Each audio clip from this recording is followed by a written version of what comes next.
Que el Señor te bendiga, que el Señor te guarde, que el Señor haga resplandecer su rostro sobre ti y traiga sobre ti paz. Esta mañana o esta tarde o la noche en que veas este material, le pedimos al Señor que te pueda hablar a través de esta palabra, te pueda bendecir. Quiero unirme en una oración contigo para que el Espíritu Santo pueda ministrar nuestros corazones, bendecir nuestra vida.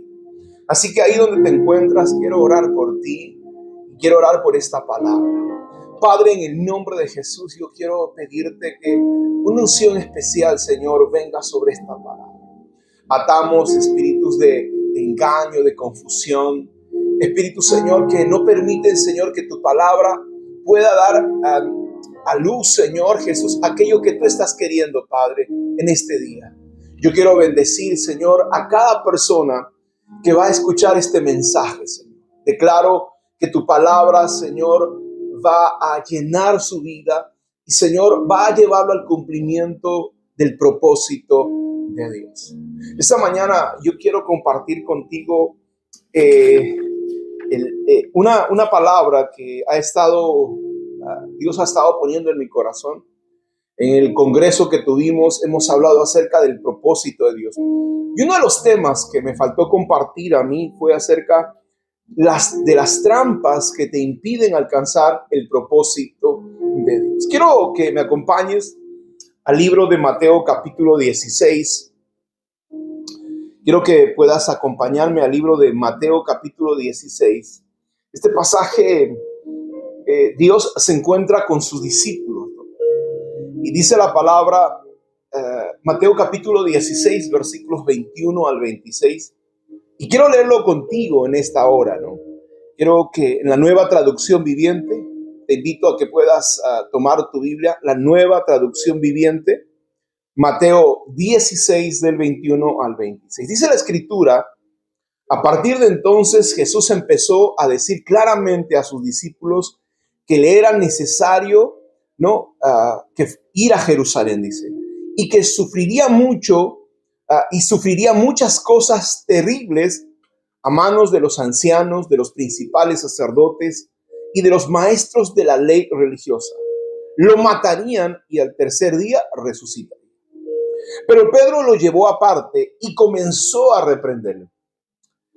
Pedro era uno de los discípulos más extrovertidos. Dice la palabra, lo llevó aparte y comenzó a llamarle la atención, le reprendió y le decir, Señor, ¿no? Dios nos libre, dijo, ¿no?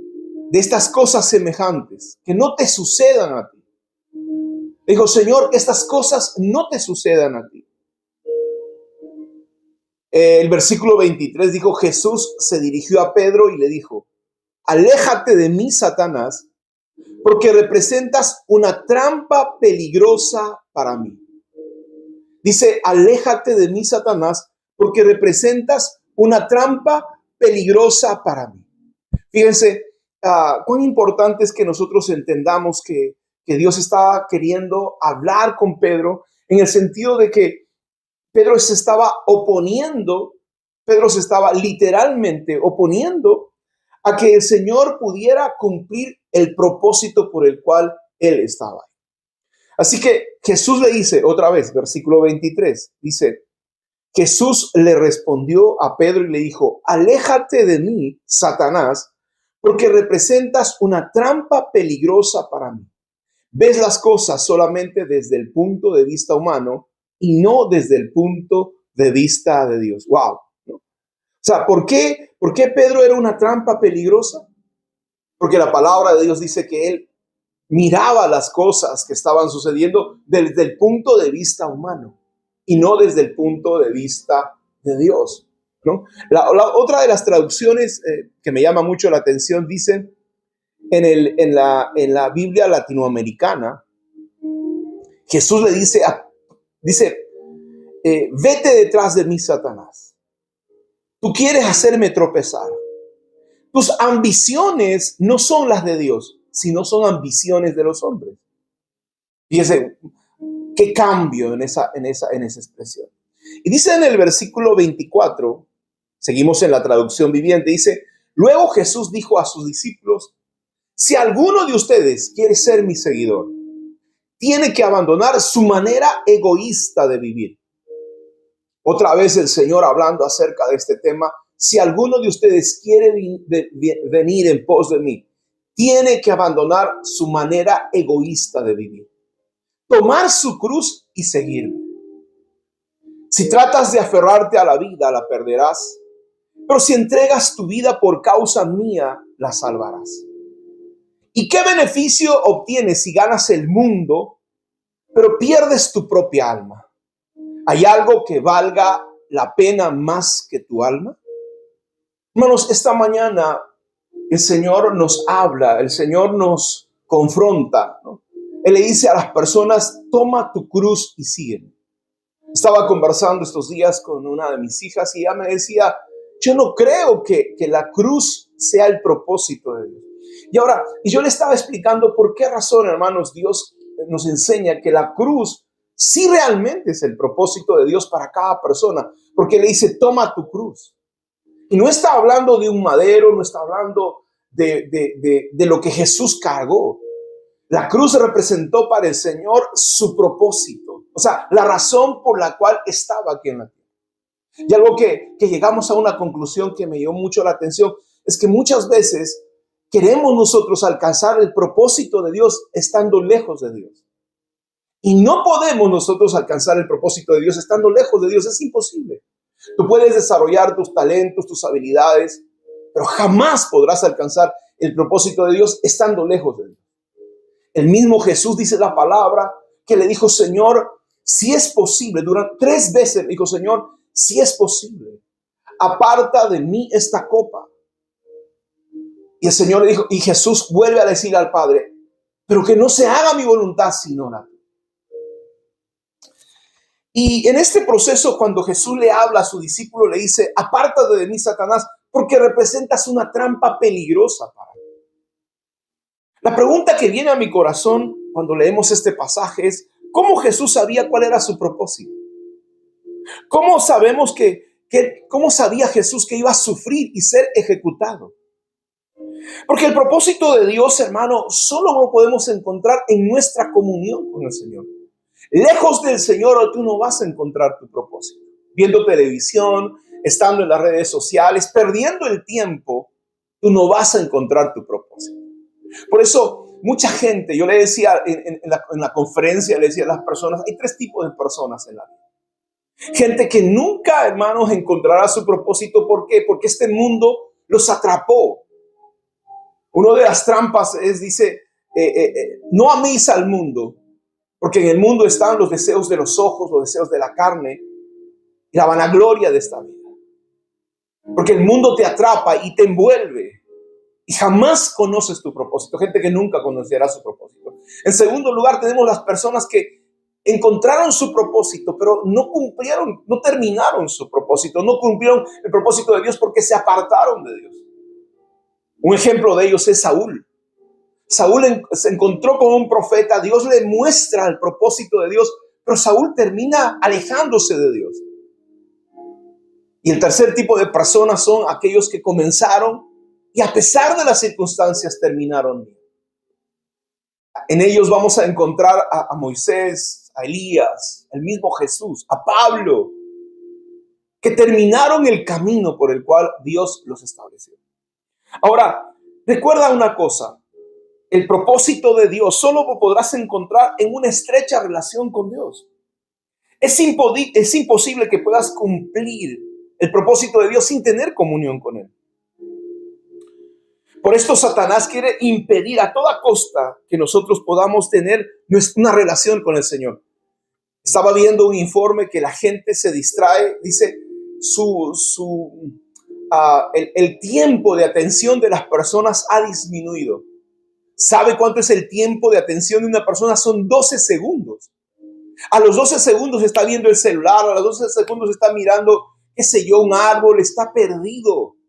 ¿Por qué? Porque Satanás ha hecho que el mundo pueda distraerse de prestarle atención a Dios. Por eso es importante, ¿no?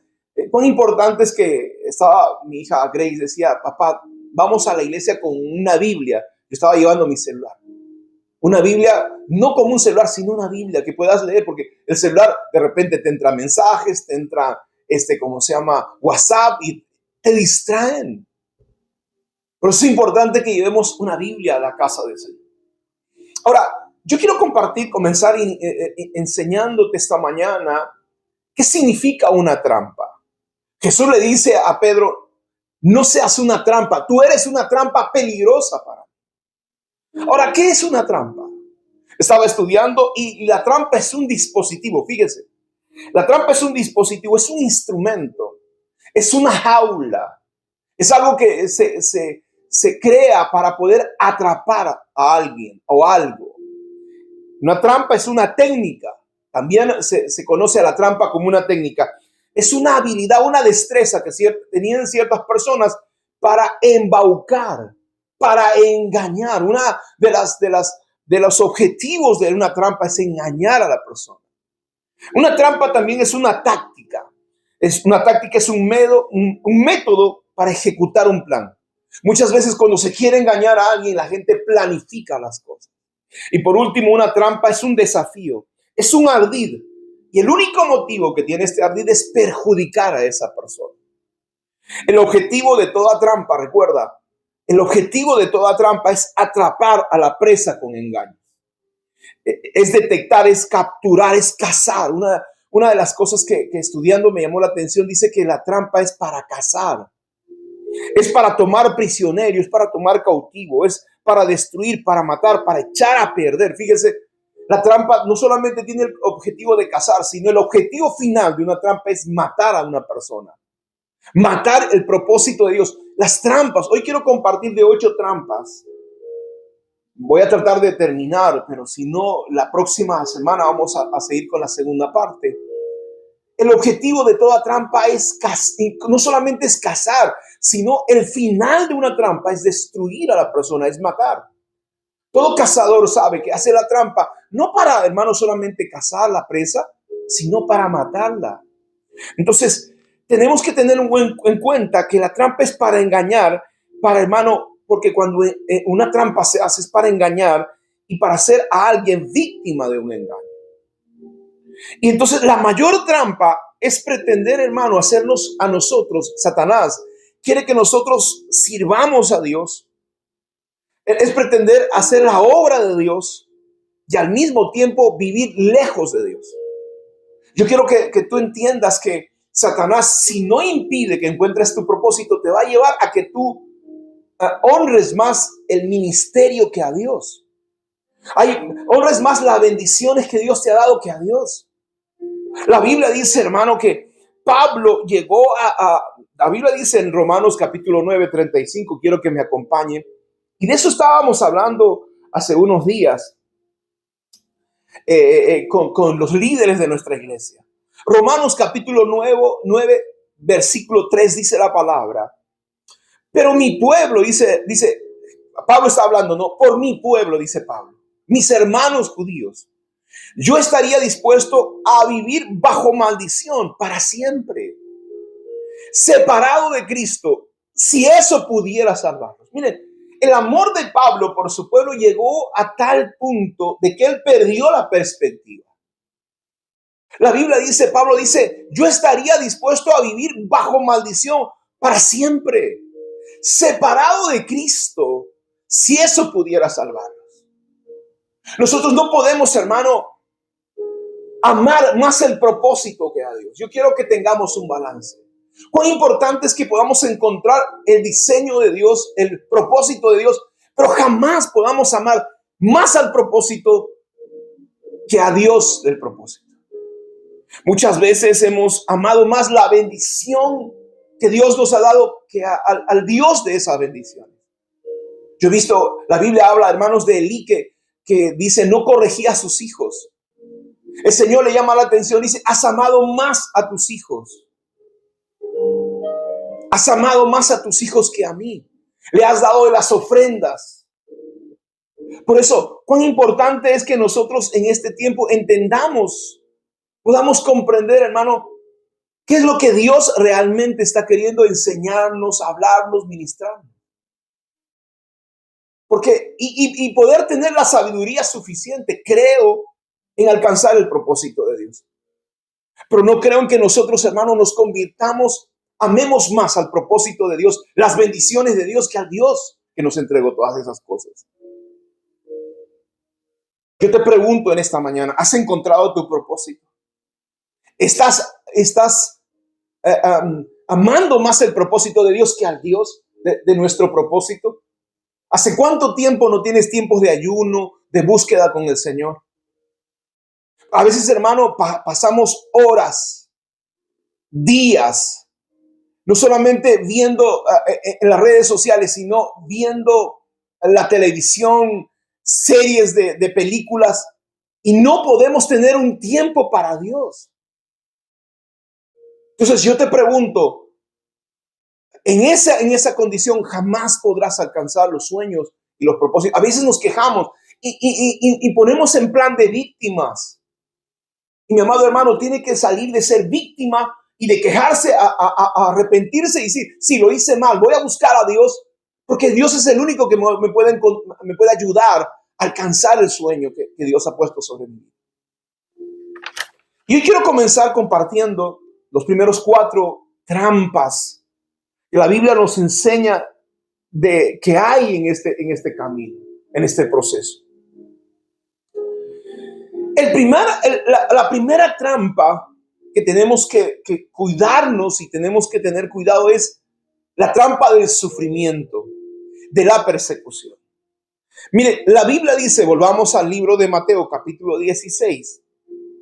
Dice la palabra que Jesús, dice Mateo 16, 22, dice Jesús los llevó aparte y comenzó, versículo 21, Mateo 16, 21, dice, Jesús les dijo claramente a sus discípulos, es necesario que fuera a Jerusalén y que sufra muchas cosas terribles en manos de los ancianos, de los principales sacerdotes, de los maestros de la ley. Dice que lo matarían, pero que al tercer día resucitaría. Hermano, la Biblia dice, en el mundo tendréis aflicción. Juan capítulo 16, versículo 33. Dice, en el mundo tendrán muchas pruebas y tristezas. No solamente porque hermano, estamos sirviendo a Dios. Hay 5 motivos por qué muchas veces viene el sufrimiento. Pedro y los discípulos no estaban dispuestos a afrontar el panorama terrible que Jesús le estaba planteando.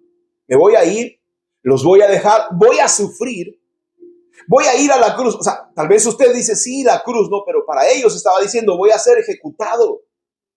La cruz significaba, hermano, que él iba a ser juzgado, iba a ser sentenciado, iba a ser ejecutado, iba a ser hecho preso. O sea, tal vez usted no esté entendiendo. Él estaba diciendo, ¿saben qué? Me van a capturar, me van a hacer sufrir. Porque para la cruz tenían que, para llevarlos a la cruz, tenían que ablandar la carne del reo. Ablandar la carne del reo. Y ellos recibían 39 latigazos antes de ser llevados a la cruz. O sea, todo eso estaba aquí en este pasaje y la gente no se estaba dando cuenta de lo que Jesús estaba diciendo. Por eso es que Pedro se asusta y dice, Señor, no digas eso. Lo reprendió. Jamás te pase eso. Porque Pedro, hermano, no quería sufrir.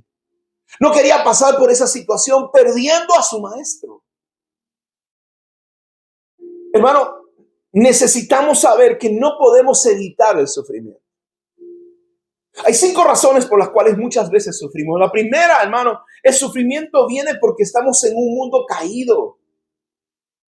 El momento en que Adán y Eva aceptaron, hermano, o desobedecieron a Dios y pecaron contra Dios, nosotros inmediatamente, la Biblia, Dios dice, por causa tuya el mundo será maldito. Con el sudor de tu frente comerás. Espinos y cardos te producirá la tierra. Y no está hablando de los espinos, está hablando del sufrimiento que nos iba a traer esta tierra. En segundo lugar, sufrimos, hermano, por los pecados de nuestros padres, de nuestros antepasados, por los pecados de nuestra familia. Muchas veces papá, mamá pudieron haber hecho cosas y nosotros hemos heredado las consecuencias. Su forma de crianza, su manera de enseñarnos las cosas, trajeron a nuestras vidas una forma equivocada de vida. Muchos hábitos que tenemos, muchas situaciones que vivimos son reflejo, hermano, de nuestra casa, de nuestro hogar. Y tenemos que tener cuidado. En tercer lugar, sufrimos, hermano, muchas veces por las acciones y las actitudes de otras personas. No necesariamente solo es nuestros pecados, sino los hermanos de José, lo querían matar por la envidia. Hermano, lo vendieron, lo lastimaron, lo querían matar.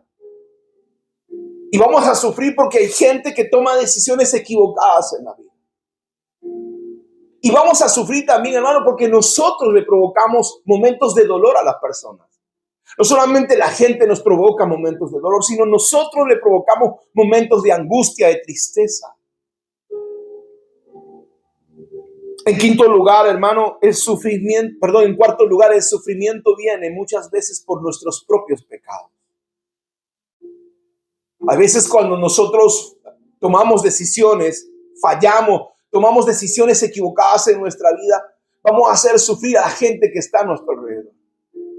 Cuando un hombre, hermano, se emborracha, se monta en un carro y se mata, hemos escuchado a la gente decir, no, pero ¿dónde está Dios? ¿Por qué mi padre se murió? Pero Dios no le dio de beber a tu papá, a tu mamá. Cuando una persona, hermano, tiene SIDA, Dios no lo llevó a esa persona a acostarse o a prostituirse o a meterse con una mujer de la calle. ¿Por qué pasan estas cosas? Muchas veces pasan por nuestras propias decisiones. Nuestros pecados nos llevan a ese punto. Y no podemos evitar el sufrimiento. Y cuando la gente huye de esto, abandona el propósito de Dios. La Biblia nos dice también, hermano, muchas veces Dios ha puesto el sufrimiento para trabajar con nosotros, con nuestro corazón, con nuestra vida. Hebreos capítulo 5, versículo 8, este pasaje dice la palabra, aunque Jesús era el Hijo de Dios, Jesús aprendió la obediencia por causa del sufrimiento que vino a su vida. Hermano, yo quiero que usted sepa que el sufrimiento muchas veces es la mano de Dios para trabajar con nuestros corazones. Nosotros somos muchas veces rebeldes, somos orgullosos, somos, hermano, desobedientes. Y Dios va a usar el sufrimiento para tratar con nuestro corazón, con nuestra vida. Muchas veces, hermano, nuestra ingratitud hace que Dios opere para trabajar con nosotros. A veces pensamos que es culpable mi papá, mi mamá, mis hijos, mi esposa, culpable las personas que me rodean. No. Dios está metido en este asunto porque está trabajando contigo, no está trabajando con terceras personas. Cuando Dios le dijo a Abraham, sube al monte y sacrifica a tu hijo, no estaba queriendo matar a Isaac. El Dios Todopoderoso estaba trabajando con el corazón de Abraham. Estaba queriendo, hermano, que tenga un hombre que pueda rendirse voluntariamente a los designios de Dios. No quería matar a Isaac. En ese lugar, en esa montaña, quien se murió fue Abraham. Entonces dice la palabra que ni siquiera, hermano, Jesús se libró. Hebreos 5:8 dice, Jesús aprendió obediencia a causa del sufrimiento. El problema es que la gente hoy, el evangelio tan light que se predica es que tú vas a ser bendecido, vas a ser sanado, todo te va a ir bien, vas a ser feliz. Eso no es verdad. La palabra de Dios dice, Dios no nos salvó para ser felices. Dios te salvó para cumplir un propósito. Te salvó, hermano, para restaurar el reino de Dios aquí en la tierra. Y eso implica dos cosas. Dice la palabra, Pablo dice, he corrido la carrera, hay una competencia y he peleado la batalla. Va a haber una competencia donde alguien va a perder, va a haber una batalla donde va a haber heridos y muertos. Yo sé que a nosotros nos gusta el pasaje de Salmos 23, Jehová es mi pastor, y pensamos que somos ovejas y que Dios nos tiene que cuidar. Sí, eso es en una primera instancia, pero cuando tú creces y maduras, te tienes que convertir en un soldado, en un guerrero. La guerra tiene muertos y heridos. La guerra, hermanos, es dura. No podemos huir del sufrimiento. Y entonces el sufrimiento se vuelve una trampa. Y entonces yo no quiero sufrir, yo no quiero pasar por esos momentos. Entonces abandono el llamamiento de Dios.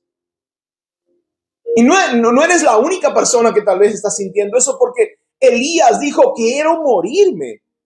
Hermano, cuando vienen las crisis de Dios, ataca muchas veces nuestras emociones. Elías se quería suicidar y dice la palabra, Job quería morir. Job dice: maldigo el día en que nací.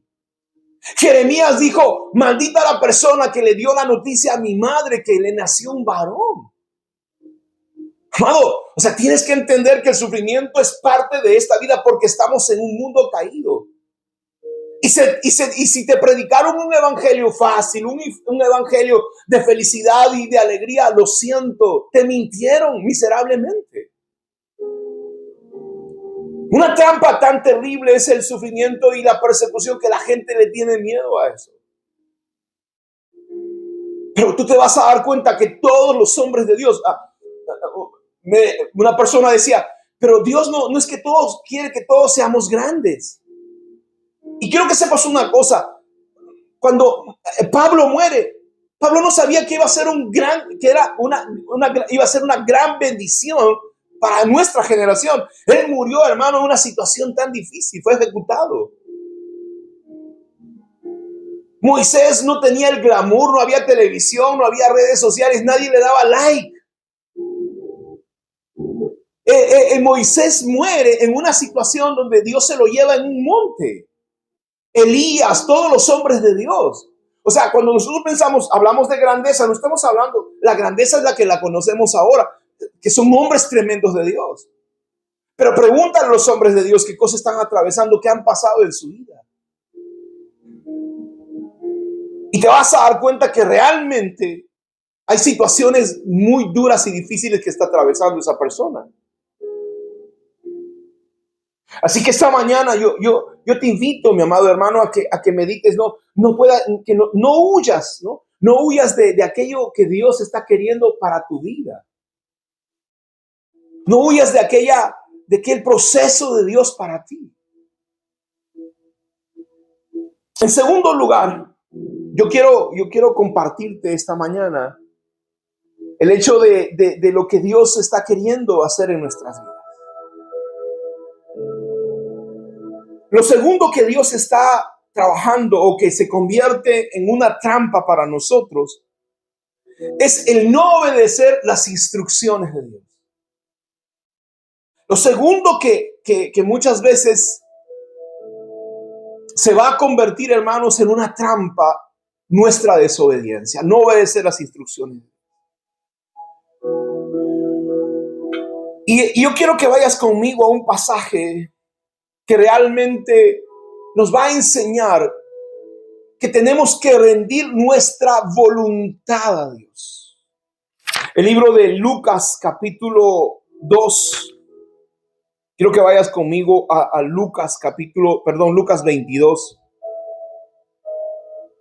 Lucas 22, capítulo 22, versículo 41. Libro de Lucas, capítulo 42. Lucas 22. Quiero que vayas conmigo a este pasaje de la palabra del Señor. Lucas 22, versículo 41 al 43. Dice la palabra del Señor: y Jesús se alejó a una distancia como de un tiro de piedra. Se arrodilló y oró: Padre, si quieres, te pido que quites esta copa de sufrimiento de mí. Sin embargo, quiero que hagas tu voluntad y no la mía. Entonces apareció un ángel del cielo y lo fortaleció. Oró con más fervor y estaba en tal agonía de espíritu que dice que su dolor caía a tierra como gotas grandes de sangre. Finalmente se puso de pie y regresó donde estaban sus discípulos, pero los encontró dormidos, exhaustos de tristeza. Dice la palabra, hermano, 3 veces el Señor Jesús le pidió al Padre: Señor, si es posible, aleja esta copa de sufrimiento. Pero Jesús, hermano, estaba claro, tenía que obedecer a Dios. Hay gente que un día sirvió a Dios, que iban a ser usados como vasos de honra, pero decidieron no obedecer a Dios. Hermano, muchas veces en este proceso tenemos que aceptar la voluntad de Dios y la palabra de Dios. Dice la palabra, Jesús le dice, aleja esta copa de sufrimiento, pero al final aceptó la voluntad de Dios. Muchas veces, hermano, la dirección de Dios puede ser muy dolorosa para ti. Cuando Dios le dice a Abraham, ve y lleva a tu hijo al Moriah y sacrifícalo. Él no estuvo dispuesto, hermano, le costó tanto a Abraham subir. La tradición judía dice que el mismo Isaac fue y quien le dijo a su padre, porque Isaac no era un chiquito. Isaac ya se supone que tenía 33 años como la edad de Jesús. Un paralelo profético. Y Abraham era un anciano. Y él podía haber empujado al viejito y haber seguido corriendo. Dice la palabra que en su obediencia, Isaac le dijo a su padre, amárrame. Si Dios te pidió que me sacrificaras, amárrame. Y llévame al lugar para ser sacrificado. Y voluntariamente Isaac se echó, hermano, en ese altar, sabiendo que su padre lo iba a matar. Hermano, la desobediencia a las instrucciones de Dios te va a llevar a que nunca puedas alcanzar el propósito. Dice la palabra que hermano, en ese momento fue probado el corazón y la obediencia. En el Getsemaní fue probado la obediencia de Jesús. Por eso Dios nos pregunta, ¿no? Dios espera nuestra obediencia, porque Él conoce el futuro, Él desea lo mejor para ti. Tal vez tú digas, no, pero Señor, hay gente que a veces está en una relación, ¿no? Y Dios le ha dicho, esa persona no es. Y a veces uno se encapricha, hermanos. Uno se encapricha. Yo he visto jóvenes que han perdido lamentablemente por tomar la decisión equivocada, han perdido su ministerio, han perdido un llamado, sencillamente por darle rienda suelta a sus emociones. Primera de Samuel, capítulo 2, 28 al 33, nos habla de una historia triste. Hay cosas que, hermano, los hombres y las mujeres de Dios tenemos que tener la fuerza de cumplirlas. Porque muchas veces Satanás te va a probar en tus finanzas. Satanás te va a probar en tu identidad. Satanás te va a probar en tu enfermedad. Pero también va a venir el momento en que Dios va a probarte si tú vas a obedecer lo que Él te dijo que hicieras. Dios va a probar si tú vas a obedecer lo que Él te dijo que hicieras. Primera de Samuel, capítulo 2, 28. Miren lo que dice. Vaya conmigo, vamos a leer Primera de Samuel, capítulo 2.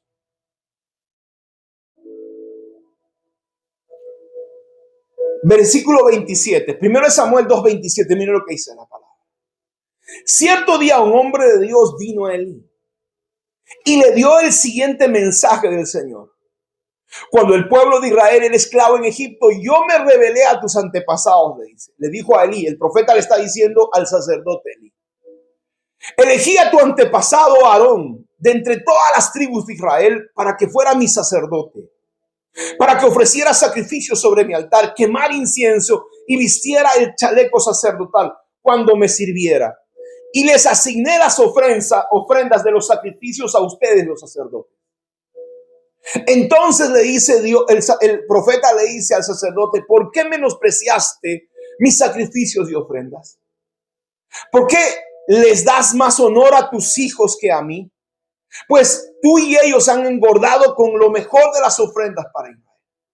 Por tanto, el Señor Dios de Israel dice, prometí que de tu familia, de tu tribu, de la tribu de Leví, me servirían para siempre como sacerdotes. Pero dice, sin embargo, yo no haré tal cosa, Honraré a los que me honran y despreciaré a los que me menosprecian. Y ahí le dice, no, llegará el tiempo en que cuando pondré fin a tu familia para que ya no me sirva como sacerdotes, porque todos los miembros de tu familia morirán antes de tiempo, ninguno de ellos llegará a viejo. Con envidia mirarás cuando derrame prosperidad sobre el pueblo de Israel, pero ningún miembro de tu familia jamás cumplirá sus días. Hermano, yo te pregunto, ¿estás obedeciendo a Dios? ¿Estás instruyendo a tu familia, a tus hijos, a servir al Señor? Porque muchas veces nosotros somos los responsables. Dios le había dado una instrucción al sacerdote Elí. A Elí no le importó. Él quería agradar a las personas antes que a Dios. Entonces, otra trampa, una trampa muy terrible, hermanos, es que nosotros desobedezcamos las instrucciones de Dios. Que Dios te habló. Y si tal vez tú desconoces y dices, pero no sé, estoy confundido, pídele una confirmación a Dios. La gente dice, ¿para qué vas a pedir confirmación? No. En mi relación con Dios, yo te voy a decir algo. Yo le dije, Señor, no quiero equivocarme. Quiero que tú me hables y que tú me confirmes. Y siempre le hablé al Señor de esa manera.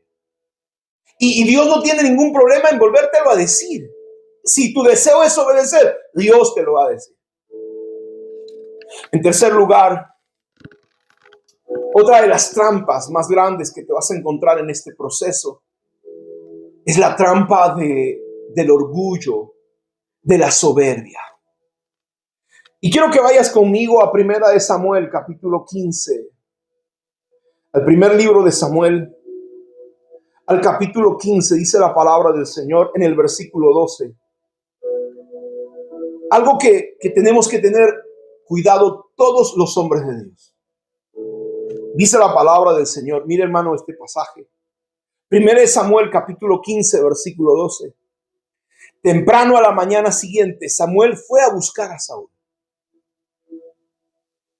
Y dice, alguien le dijo a Samuel, Saúl fue a la ciudad de Carmelo a levantarse un monumento en su propio honor. Y después continuó a Gilgal. Dice que Saúl fue a una ciudad a levantarse un monumento en su propio honor. Mi amado hermano, yo quiero decirte una cosa. El orgullo es uno de los pecados, es el pecado primero que entró al cielo. Es el pecado por el cual un ángel se convirtió en demonio. Es el pecado por el cual, hermano, la tierra, que era un jardín del Edén, se convirtió en un infierno. Es el pecado que hace a los reyes, los convierte en asesinos. Este pecado, hermano, hace que un profeta se convierta en un adivino y negocie su ministerio y su don. Este pecado hace que los amigos tuyos se conviertan en tus propios verdugos. Tenemos que tener mucho cuidado con el orgullo, el creer que por nosotros, el creer que nuestra sabiduría, que nosotros somos los que podemos, que nosotros somos mejores que otras personas. Dice la palabra que en el cielo, yo quiero decirte una cosa. Dios nunca creó a Satanás. Dios nunca creó un diablo. Dios creó un ángel. Y el ángel un día tomó sus decisiones. No crea, mi amado hermano, que en el cielo los ángeles son como los soldaditos de plomo que hay que darles cuerda para que el ángel no como el soldadito de plomo obedezca. No. Los ángeles tienen voluntad propia, como nosotros. Tienen libre albedrío. Y usted dice, pero ¿cómo, pastor? Sí, porque si el ángel no tuviera libre albedrío, no se hubiera rebelado contra Dios. Si el ángel realmente, hermano, solamente escuchara y obedeciera a Dios, no se hubiera rebelado contra Dios. Dice la palabra, la tercera parte de los ángeles se rebelaron contra Dios. Y el orgullo, hermano, porque Lucifer dijo, yo subiré, yo me sentaré, yo seré igual que el Altísimo. Y muchas veces, hermano, el orgullo muchas veces va a llevarnos a fracasar. Por eso es importante que nos mantengamos humildes. Y humilde no significa ser pobre. Humilde es una persona enseñable, una persona que reconoce sus sus equivocaciones, que sabe pedir disculpas, que dice lo siento. Y no solamente decir lo siento, sino que cambia. Que las cosas que está haciendo las tiene que cambiar, las tiene que hacer. Porque de nada sirve pedir disculpas si la persona no cambia. Es como la persona que no tiene dinero y dice, no, yo voy a cambiar, voy a trabajar, y nunca lo hace. Y toda su vida va a vivir en pobreza. Hay que tomar una decisión de cambio en todas las áreas de nuestra vida. Eva le dijo a Dios, ¿por qué Eva peca? Porque Dios le había dicho, no toques ese árbol. Y Eva dijo en su corazón, bueno, esa es la opinión de Dios. Y como me dice mi amiga la culebra, yo tengo mejores ideas que Dios. Y a causa del orgullo, convirtió su huerto, su jardín, en un infierno. Hermano, cuán importante es que tengamos cuidado y miremos nuestro corazón. Y no tiene que ver con decirle toda la gloria le doy a Dios. Sí, reconoce que toda la gloria le das a Dios, pero no solamente tiene que ver con eso. El orgullo está conectado muchas veces a la rebelión que tenemos. No quiero aprender. No quiero rendir cuentas a nadie. Quiero hacer lo que yo quiero y cuando yo quiero.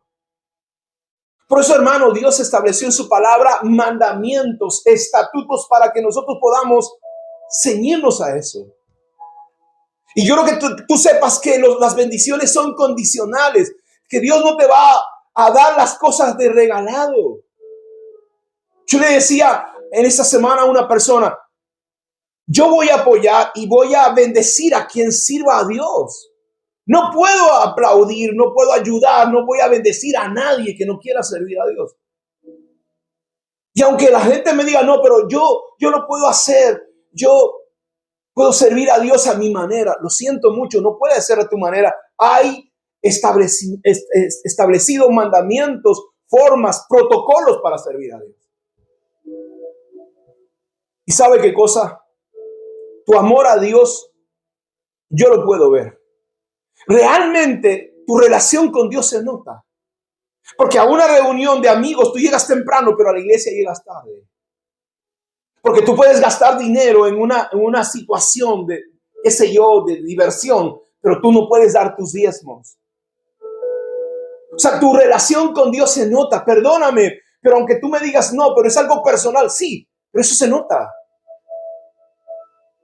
Por eso cuando tenemos orgullo tenemos que darnos cuenta, y a veces gente de afuera nos tiene que mostrar eso. A todos nosotros, me incluyo. Por eso estas trampas lo que van a hacer es no van a permitirte terminar el propósito. Dijimos en primer lugar, el sufrimiento, la persecución nos aleja, nos hace huir del propósito de Dios. En segundo lugar, la desobediencia, el no obedecer las instrucciones de Dios nos va a apartar, nos va a descalificar para alcanzar el propósito de Dios. En tercer lugar, el orgullo y la soberbia, el querer tomar, el no querer estar bajo autoridad, el no querer obedecer los mandamientos, el decir, no, bajo mi propia perspectiva voy a hacer las cosas, bajo mi propio criterio. Y en cuarto lugar, yo creo que esta es una de las principales obstáculos, trampas, que muchas veces va a venir a nuestra vida, y es el miedo y la incredulidad. La incredulidad está conectada profundamente al miedo, porque lo opuesto a la fe no es, hermano, la incredulidad, es el temor. Vivimos hace 2 años atrás, Satanás sabe que el mundo, hermano, puede ser gobernado por el miedo. Gente que por miedo hizo cosas terribles. Su miedo lo llevó a ir a practicar natación con un bozal. Imagínate, su miedo lo llevó a practicar natación con un tapabocas. Su miedo lo llevó a tener tapabocas manejando solo en un carro. Su miedo lo llevó a no abrazar a su familia, a apartarse de todo el mundo porque sentía que se iba a contagiar. ¿Cómo jugaron, perdóname la expresión, miserablemente con tu miedo? Y eso, hermano, nosotros vamos a ver que pasan en los caminos del Señor. Mateo capítulo 25, vaya conmigo y con esto quiero cerrar esta mañana. Mateo capítulo 25, mire lo que dice la palabra. Mateo 25, versículo 25. Dios le había dado talentos, Dios le había dado habilidades, le había dado bendiciones a ciertas personas. Dice, de acuerdo a su fe. A uno le dio 5 talentos, a otro le dio 2 talentos, a uno le dio 1 talento. El que tenía 5 talentos fue y multiplicó esos 5 talentos porque tuvo fe. El que tuvo 2 talentos también lo multiplicó. Y Dios les llama buen siervo y fiel, hombre de fe. La traducción dice, qué bueno que has multiplicado lo que te he dado porque eres un hombre de fe, porque te arriesgaste, porque pudiste haberlo perdido, pero te arriesgaste. Y el último dice la palabra en el versículo 25, le dijo, Señor, tenía miedo de perder tu dinero. Tenía miedo de perder tu dinero, así que lo escondí en la tierra. Aquí está tu dinero de vuelta. Y no solamente eso, mire la persona incrédula, los hombres que son temerosos, hermano. Porque no solamente es miedo, sino es cobardía. ¿Por qué? Porque están buscando su seguridad. Y la gente que tiene un llamado de parte de Dios, muchas veces no va porque tiene miedo y quiere tener control de su seguridad. Y miren lo que dice en su cobardía. Dice, pero el amo le respondió, siervo perverso y perezoso. Si sabías que cosechaba lo que no sembré y recojo donde no cultivé, ¿por qué no depositaste mi dinero en el banco? Al menos al regresar hubiera tenido intereses de él. O sea, tú me estás culpando. Fíjese, hermano, el cobarde, el incrédulo, encima culpa a Dios. No, por tu culpa no soy bendecido, por tu culpa no tengo, por culpa de fulano, por culpa de mengano. Hermano, yo en cambio de la víctima prefiero a la persona arrepentida. Porque la víctima no reconoce que fue su equivocación. La persona arrepentida dice, lo hice mal y lo siento. Deja de ser una víctima y arrepiéntete. Y reconoce que necesitas fe. Fe para terminar tus estudios, fe para emprender un negocio, fe para vivir, fe para casarte, fe para tener hijos. Una discípula me dice, pastor, a mis 40 años me he embarazado. Me han dicho que es un riesgo tener este bebé. Yo le dije, si estás embarazada, créele a Dios. Dios te dio la oportunidad. Entonces tenemos que confiar en el Señor, que las cosas que Dios nos estaba dando no nos las va a quitar. Ahora, ciertamente que tenemos que tener cuidado, lo sé. Pero no podemos vivir bajo las palabras de incredulidad y de miedo de la gente. Hay tantos predicadores, hermano, en Facebook que hablan el fin del mundo se acerca y la guerra. Bien, yo creo en la venida del Señor.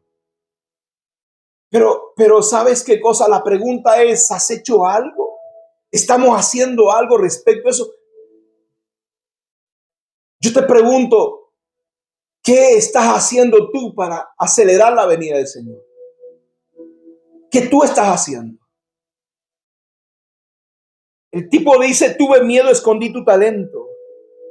Tuve miedo y no me preparé. Tuve miedo y no estudié. Tuve miedo, no trabajé. Tuve miedo, no terminé. Tuve miedo y abandoné mi llamado. Tuve miedo. Dios dice la palabra. El problema es que tú no conoces lo que Dios hizo. La Escritura dice que el Señor ha puesto una medida de fe en ti. No me digas, pastor, no tengo fe. La palabra de Dios en Romanos capítulo 12, versículo 3 dice, piensa correctamente acerca de ti, de acuerdo a la medida de fe que he puesto en tu interior. Hay una medida de fe, hay un grano de fe en tu corazón. Porque para vivir se necesita fe.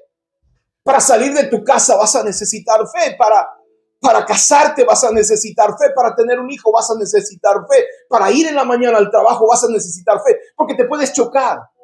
Porque puedes tener un accidente. Porque te puedes morir. Para vivir tienes que tener fe. Y dice la palabra que le ha puesto una medida de fe. El problema es que la gente, hermano, Tiene fe para enfermarse, tiene fe para que le pase las cosas malas, tiene fe para pensar que alguien está tratando de destruirle y hablando mal de esa persona. La pregunta que yo te hago en esta mañana, ¿para qué tienes fe? ¿O eres como el siervo perezoso e incrédulo que dice, es que tú eres malo? Y mi amado, la fe es emuná. Y la fe se ve. Tú me puedes decir, sí tengo fe cuando tus acciones me muestran que no es verdad. Tus acciones me dicen a mí que tú no tienes fe. No, yo tengo mi relación con Dios. Yo no veo eso. Yo veo que para otras cosas tienes tiempo, pero para Dios no tienes tiempo. Me dice, pastor, yo estoy orando, pero no veo tu oración. No veo que las cosas, Dios está poniéndose de tu parte. La fe en hebreo significa emuná. Podemos ver en nuestras acciones, no es una creencia inactiva. Si crees en la palabra de Dios, irás detrás del propósito de Dios. Hermano, todos los hombres y mujeres de Dios tuvieron que enfrentarse a estas trampas. Y yo te invito a que tú puedas superarlas. Porque recuerda que la trampa fue hecha para engañarte, la trampa fue hecha para matarte. Fíjese, me llama la atención que dice, la trampa fue hecha para atrapar la presa con engaños, y no solamente para atraparte, sino para destruirte, para matarte y para echarte a perder. No le creas a tus emociones, créele a la palabra de Dios.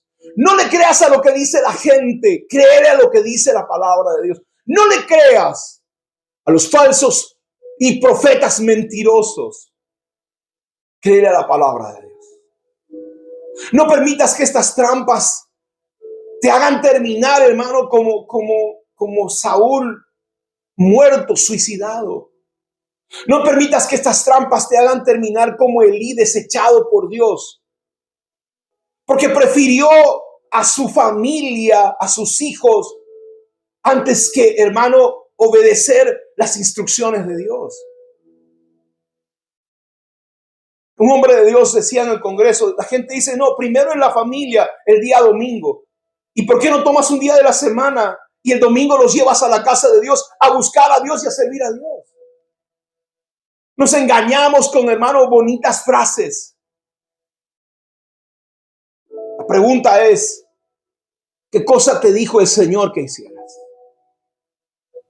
¿Cuál fue el llamamiento de parte de Dios para el cumplimiento del propósito de Dios? Hoy quiero cerrar esta enseñanza, esta palabra, y quiero llamarte la atención. Quiero decirte, es tiempo que te despiertes del sueño. Es tiempo que te des cuenta que el Dios de los cielos, hermano, cuando tú te niegues voluntariamente, al final Dios se buscará un sustituto. Hay gente, hermano, que no es insustituible. Insustituible.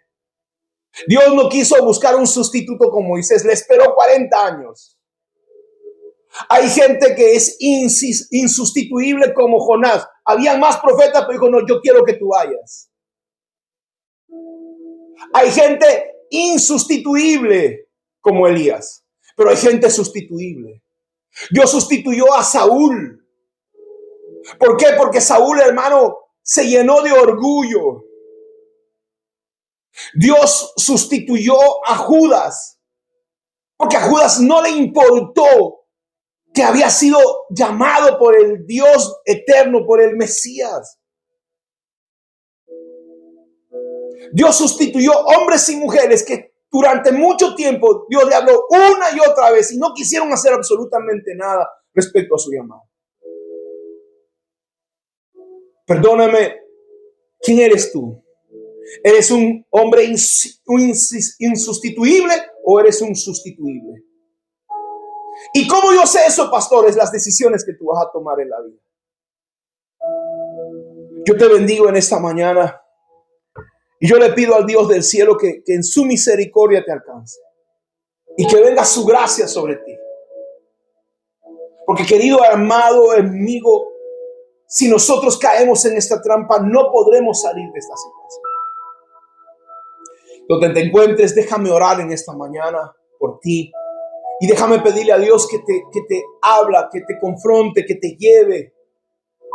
Querido amigo, dice la palabra, a unas personas llamó al inicio a las 8 de la mañana, algunos llamó al mediodía, otros llamó a las 5 de la tarde. Y él dice, hizo un convenio con los que llamó a las 8 de la mañana. Dijo, ellos dijeron, Señor, ¿qué me vas a dar? Y dijo, te voy a dar un denario. Fue al mediodía y los encontró, dice, en la plaza y le dijo, ¿qué hacen sin trabajo? Vengan y sirvan en mi obra y yo les voy a pagar. Y al de las 3 de la tarde le ofreció lo mismo, y al de las 5 de la tarde le dijo, ven, trabaja conmigo. Y dice la palabra, cuando fue el momento de la paga, comenzó el Señor a pagar, hermano, al de las 5 de la tarde y al de las 3 de la tarde, y les dio un denario. Y de las 8 de la mañana dijo, a mí seguro me pagará más porque yo he soportado el trabajo. Pero el Señor le dijo, pero yo convine contigo en un denario. Yo no te estoy haciendo mal, aquí está. Muchos hermanos que hemos entrado en la labor final. La labor final no te hablo de trabajar hace 20 años. La labor final es este último tiempo. Hubo hombres y mujeres de Dios que murieron y nunca vieron lo que estamos viendo nosotros ahora. El final de los tiempos de la humanidad. Nosotros entramos en la última hora. Y dice su palabra, Dios fue fiel con ellos. Y yo le puedo dar testimonio de eso. Tal vez para mucha gente no sea mucho, pero yo he visto la misericordia y la gracia de Dios. Yo puedo darle gracias a Dios porque ha sido fiel conmigo. Siempre ha sido fiel. Y yo te invito esta mañana, esta tarde, esta noche, en el momento que veas esta palabra, escuches esta palabra. Es tiempo de que tú vuelvas a Dios. Porque de otra manera te vas a convertir en una persona sustituible. Y Dios te escogió para que seas insustituible. Él te esperó como esperó a Moisés 40 años. El pueblo de Israel iba a salir a los 400 años y salió a los 430 años. Porque esperó a Moisés. Pero mi amado hermano, si Moisés se hubiera resistido y al final hubiera tomado la decisión de no obedecer a Dios, él hubiera buscado otra persona. No esperes que el Señor te sustituya. Tienes un llamado de Dios, tienes una misión de Dios, tienes un propósito de Dios. Ve tras lo que Dios te mandó a hacer. Yo te bendigo en esta hora y declaro una palabra de parte del Señor. Y le pido al Dios del cielo que te ayude, que te sane, que te bendiga, que te ministre. En el nombre de Jesús. Padre, en el nombre de Jesús en esta hora. Yo declaro una palabra, Señor, de bendición, de ánimo, de fortaleza. Donde se encuentren mis hermanos, mi hermana, Señor, que reciba tu gracia, tu misericordia, tu fidelidad. Que la gracia, que la unción de tu Espíritu Santo le alcance. Padre, en el nombre poderoso de Jesús. Yo bendigo, Señor, a tus hijos en esta hora. Declaro, Señor, que los alcanzas, que le hablas, que les despiertas. Que, Señor, enciendes el fuego de su corazón. Enciende la llama que esté apagada. Tu palabra dice, yo no apagaré el pábilo que humea, ni la caña que esté a punto de doblarse, sino, Señor, tú los ayudarás y los levantarás y los fortalecerás. Te bendigo con toda bendición del cielo. Si tú quieres colaborar con nuestro ministerio, allí en nuestra información está en la página web. Si quieres sembrar en nuestro ministerio, te agradecemos, bendecimos tus semillas en el nombre poderoso de Jesús. Dios te bendiga, Dios te guarde y Él haga resplandecer su rostro sobre ti en el nombre de Jesús.